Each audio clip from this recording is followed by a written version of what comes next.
Save किया था ना? मैं सिर्फ इसलिए गया था क्योंकि उसने मुझे कॉल किया, that's it. But listen तो. Save it for someone else. जिंदगी में सेव करना जरूरी है, मगर जब बात पैसों की हो, सिर्फ सेविंग से काम नहीं चलेगा। इक्विटी म्यूचुअल फंड्स में इन्वेस्ट कीजिए और अपने सेविंग्स को आगे बढ़ने का मौका दीजिए। Mutual fund investments are subject to market risks. Read all scheme-related documents carefully.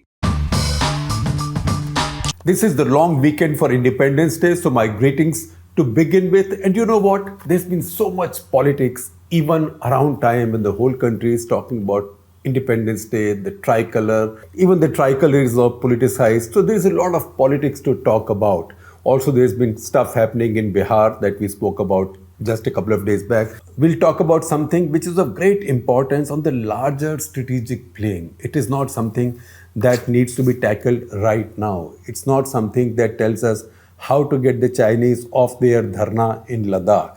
This is looking at the future, and this is looking at our supreme national interest in a way that will be relevant not just for our children but also for our grandchildren. So this is a discussion on a grand strategic plane, because you know what, it's one thing to get independence, which we did 75 years ago, but it's quite another to preserve it not just notionally, because preserving independence also means protecting your sovereignty and also constantly enhancing not just your sovereignty but also your gross national power.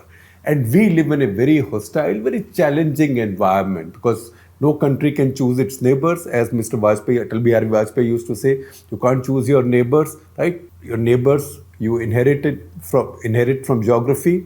Now India has China and Pakistan as its neighbors. We live in the most nuclearized environment, or the most nuclearized neighborhood in the world, because we not only do we have three countries, three big nations with nuclear weapons, but also three big nations with hostile relations. India has hostile relations with both of them, and one of them happens to be very unstable or relatively unstable, that's Pakistan, with a short fuse, and the other happens to be hegemonic traditionally and is now becoming more and more hegemonic. So nuclear weapons, from where do new thoughts come on nuclear weapons or the nuclear balance in this subcontinent or in the region around India, which is not just a subcontinent, because China is the huge overhang over this subcontinent. So traditionally, for the past many decades, this debate has gone on. What is a nuclear weapon? Is it a deterrent? Is it an instrument of coercion? It's been used both ways, and we'll talk about that. The reason we are now made to focus on this is because Ashley Tellis. Ashley is one of the foremost scholars on global security, strategic issues, particularly with focus on Asia, or our part of Asia, the subcontinent, and China as it relates to the subcontinent. Ashley Tellis is of Indian origin but American. He's worked with Robert Blackwell when he was the US ambassador in India. He's also worked with the US government. His word is taken very seriously. Now he is one of the senior most scholars at Carnegie Endowment for International Peace in Washington. And he's produced a new book. Called Striking Asymmetries. See, important. Striking Asymmetries, the state of nuclear weapons in China, India, and Pakistan. So I'll share with you a link to my conversation with him, which we just published, and he talks at great length about the book. And the discussion that I am now rolling out is based on a reading of the book and out of the conversation with Ashley Tellis. So what is Ashley Tellis saying? Ashley Tellis is saying that there are three nuclear weapons powers who live next to each other. That is India in the middle, let's put it like that, Pakistan to its west, China to its north and the east. And he says that the three countries have nuclear weapons, but over time asymmetries have developed between them. Now you might think asymmetry is big deal, right? China became nuclear weapon power in 1964. India tested half a nuclear bomb, which we did not call a bomb, an apology for a bomb in 1974. We showed the capability, but did not start weaponizing it or developing weapons, which we did in 1998. Within days, Pakistan also did it. So there will be asymmetries. One, China started much earlier, is a much richer country than India, much bigger military budget. Second, India is much bigger than Pakistan, so Pakistan is much smaller. There will be asymmetries. But these asymmetries are not so simple. That's the point that Ashley is making. And he's also then suggesting what India can do to address these asymmetries, because these asymmetries work to India's disadvantage, as he explains. And then he tells us what India can do or should do, and also what the US can do and should do. So what are these asymmetries? So he says China started earlier, of course. India tested its weapons in 1998. They were tit for tat tests. Then the Pakistanis tested. So far, India has followed an approach which was in a way founded by Dr. K. Subramaniam in the mid-80s. And then it was also supported and shared by late General Sundarji, and I think, if I remember correctly, by Dr. Raja Ramana also. So in one line, you could say that view was more is not needed when less is enough. Which means if you have 30, 40, 50, 60 nuclear weapons, nuclear bombs, that's good enough to deter Pakistan and China. So why do you need to build an arsenal of 200, 300, 400, 500 or 1500 as the Chinese may have by now? Or then the Americans who have so many outside and so many also in storage, etc., or lying dismantled, which they can roll out, God forbid, need arise. So why do you need more weapons? So that is a notion that Ashley is challenging in this book, because he now says that, look, India might be still sitting on, by his estimate, say 100, 150 nuclear weapons, because he makes his estimate depending on the fissile material production. And he says India can produce more because India has stockpiles of fissile material, but generally it's widely believed, no country gives you the numbers precisely, but about say 150. Pakistan, on the other hand, may have started with much less, but now they have crossed the figure of 200. They have a lot more. Now you might say, ठीक है, Pakistan is a much smaller country, we are a much bigger country. So as a lot of the people in the subcontinent who talk lightly about nuclear weapons, they say, they were saying this during Op Parakram when the two countries were about to go to a war with each other. ठीक है जी, वो सारे अपने हमारे ऊपर डाल दें, हम सारे अपने उनके ऊपर डाल दें, हम बच जाएंगे because we are much bigger. That let them throw all their nukes on us, we will throw all our nukes on them. We are many more and we are a bigger country, so we will survive, so we will win. But it doesn't work like that, because that is not how nuclear exchanges work, and that's not the use of nuclear weapons. Use of nuclear weapons is deterrence, but it's also coercion. So if you see the India-Pakistan history, in 1990, it was that Pakistanis thought that they were ready with a nuclear weapon. India had still not progressed with its weaponization since 1974. And India had a weak government in VP Singh. The two countries were close to a war in 1990, and that is when the Pakistanis sent a warning to India through Bob Gates, who later became the head of CIA. He came on a visit to Pakistan and India to try and sort of bring about peace between the two countries. And that warning was, and that's been written about Seymour Hersh and in many books, that when there is a war now, Pakistan will not use a nuclear weapon, its nuclear weapon, as a weapon of last resort. They will begin the war with a nuclear weapon. So that will be the opening move. And that was meant to scare India, that India will now not be deterred, but India will be coerced into accepting what the Pakistanis want, because that was a time when Kashmir insurgency was at its peak. What I repeatedly describe as the Haider phase of insurgency in Kashmir, the phase that is featured in Vishal Bhardwaj's film Haider.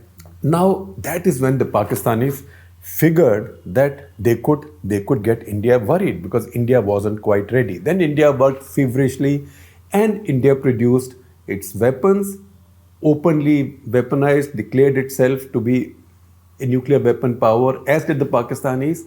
Then India developed the missiles, as did the Pakistanis. Again, as Ashley points out, Pakistanis took a head start because they got their first missiles from China, M11s, which they just converted, and then they got the next lot from North Korea, which were then named Gauri and all that. So all these were ready-made missiles. They did not have to work that hard on these, whereas India was developing.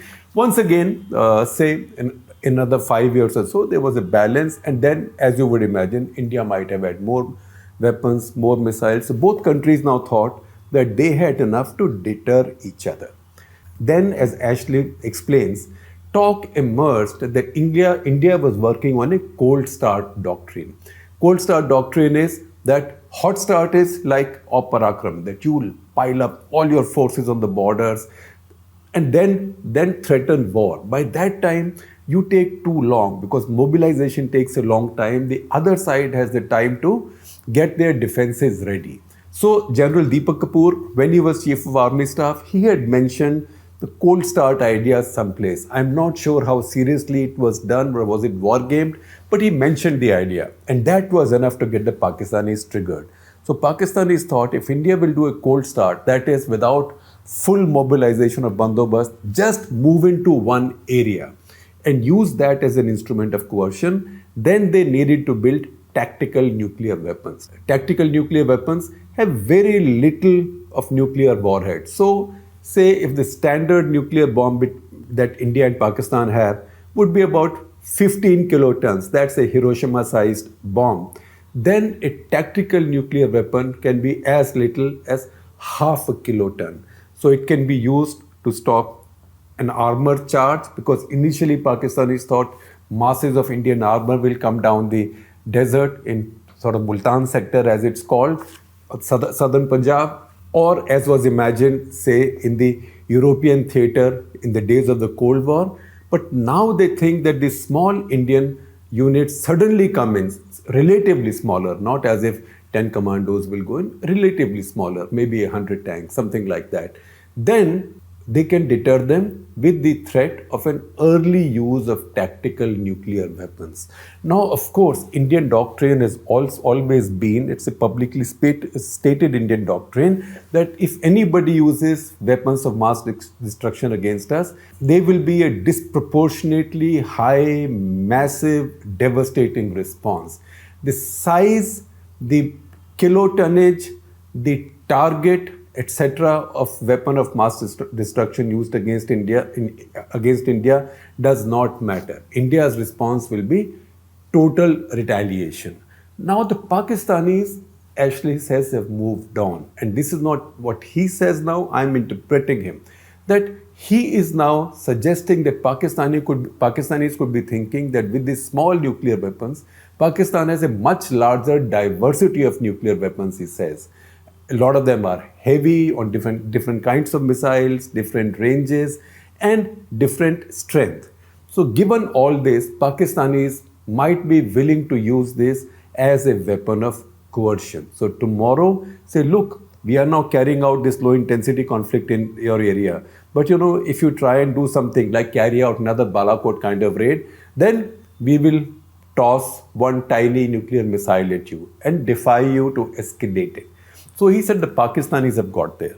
The next thing the Pakistanis have done, he says, is that they have now also put some of these missiles on their submarines and their ships. Also, they have developed some coast-based anti-shipping missiles to keep India's heavier ships away.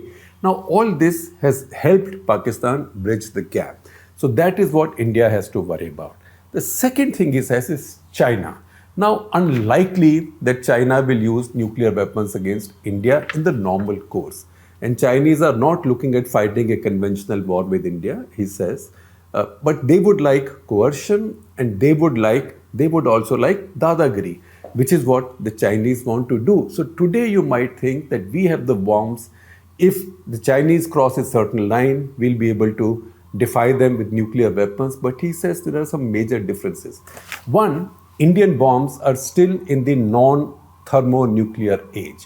So he does not believe that the thermonuclear test at Pokhran 2 was a success. There is a big debate there. He says that from whatever in his book, he says from whatever information he has, and he says this in the interview also, and off the cuff also, of which I'm sharing a link with you with the description. Please watch that.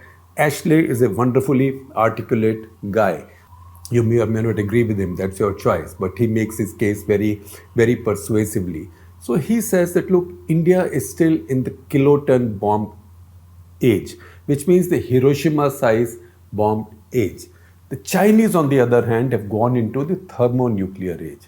So there, while India is still counting the power or the destructive power of its bombs in kilotons or in tens of kilotons, the Chinese now count them in megatons. And when I asked him to explain the difference, he said, look, if you dropped an Indian nuclear bomb over any sizable Chinese city, it may destroy a fraction of that city. But a Chinese thermonuclear bomb could wipe out almost an entire Indian city. So that is the destructive power of a thermonuclear bomb compared to a conventional atomic bomb. So that is megaton versus kiloton.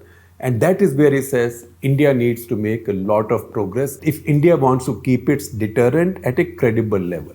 The second problem he points out to vis-a-vis China. He says China's long-range nuclear weapons are still quite inaccurate.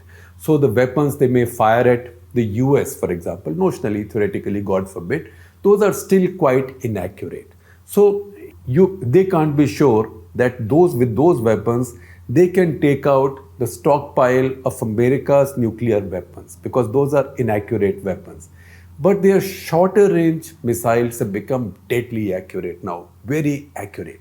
So if they were to, maybe in a first strike, attack India's nuclear stockpiles or India's nuclear assets, that is theoretically possible because they have the accuracy for that at those ranges. Now, of course, Ashley goes on to say that India is very good at not letting anybody know where it keeps its nuclear weapons.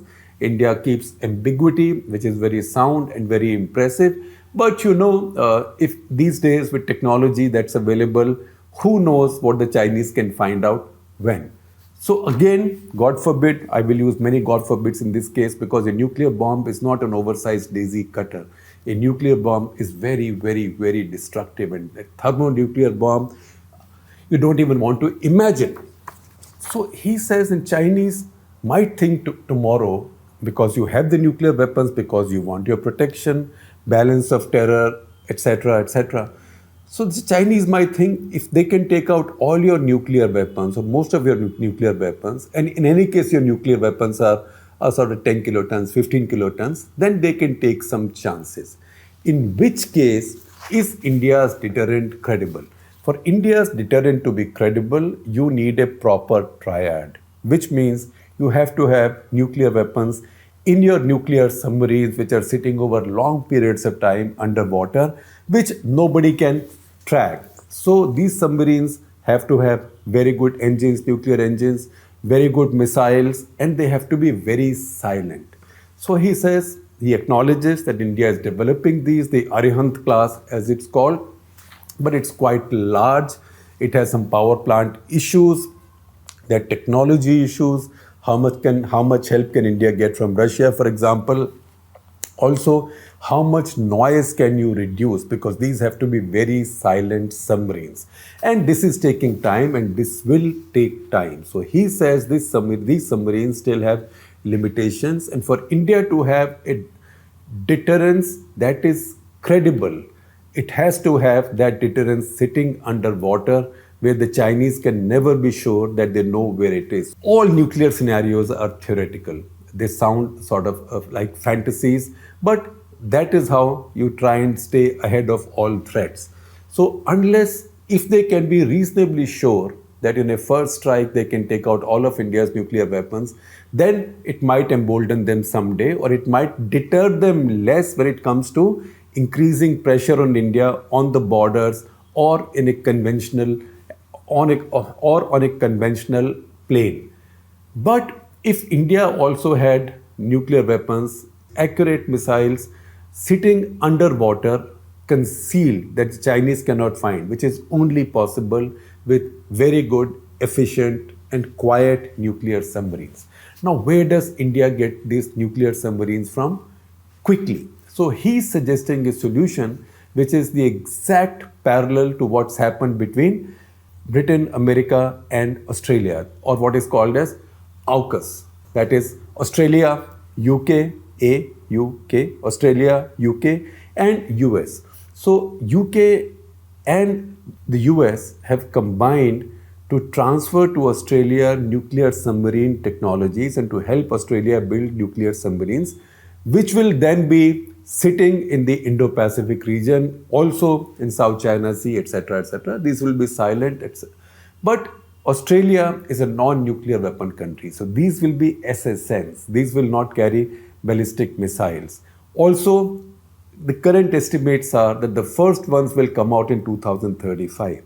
He says similarly, the US should help India develop its own nuclear submarines, its own modern nuclear submarines, and for further building and for the transfer of power plants, the nuclear reactors, the French will be a very good option. The French make very light, small nuclear reactors, very efficient, and America could then combine with the French, and India is used to working with the French for a lot of its key weapons platforms, and US and France could help India build these submarines. So just as you have AUKUS, that is Australia, UK, and US, in this case you have India, France, and US, which Ashley calls INFRUS. So INFRUS as an answer to AUKUS. To which my question was, look, but that is a long time away in future, because if Australians who are technologically at a much higher level than us will take this much time, that the first ones will come out in 2035, when will ours come out? So this is very far in the future. And he said, no, the fact is Indian nuclear submarine program is already quite advanced. And there are delays with the power plant, etc. Power plant in a nuclear submarine is a nuclear reactor, is a small nuclear reactor. If there are delays because of that, this can fast forward the process. And once that happens, then India will enter a completely different dimension. Now you might think this idea is too radical, but that's what think tankers are for. They are not for dissecting what's happened day before yesterday, or for telling you what you should do on PP15, etc., etc. Think tankers, strategic thinkers, think far ahead and they look at the big picture. And what they do to begin with is they spark a debate. So this is sparking a debate. That's the reason I requested Ashley to be a guest on Off the Cuff, and he's spoken with great candor. Please check him out, because also listen to him when he talks about India's aircraft carriers. And he says, first of all, India needs aircraft carriers if India's ambitions extend more than 1,000 kilometers beyond its shores, its naval ambitions. 1,000 kilometers you can easily cover with your Sukhoi 30s and mid-air refueling.